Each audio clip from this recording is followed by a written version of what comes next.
Joseph had a wonderful dream that he was going to be a leader, leading his brothers, in fact his elder brothers and his whole family.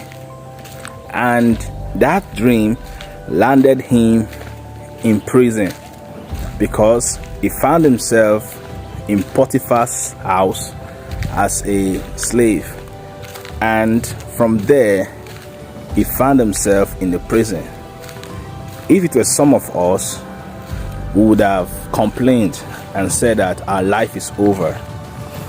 But guess what?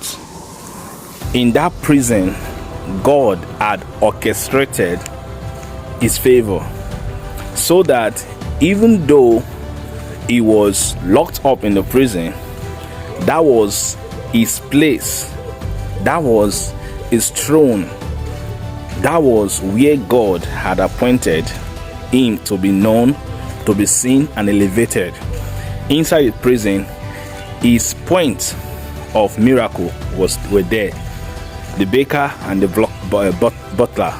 And eventually this young man interpreted their dream, and that was what led him to the palace. So you may be in a situation where you feel that God has abandoned you, God has left you, presence of God is no longer there, things are not working the way you expect them to work. Let me tell you something.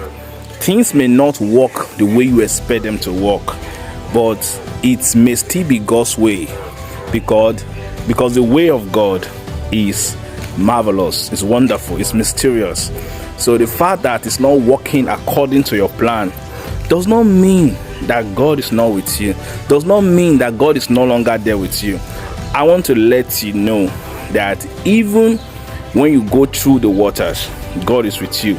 Even when situations seem like confusing, God is still with you. Even when you cannot hear from God, He's still with you. There are even times where it looks like everybody have abandoned you, God is still with you. He said, I will never leave you, I will never forsake you. I just want to encourage you that help is on the way. Drop a comment, tell me that God is going to answer you.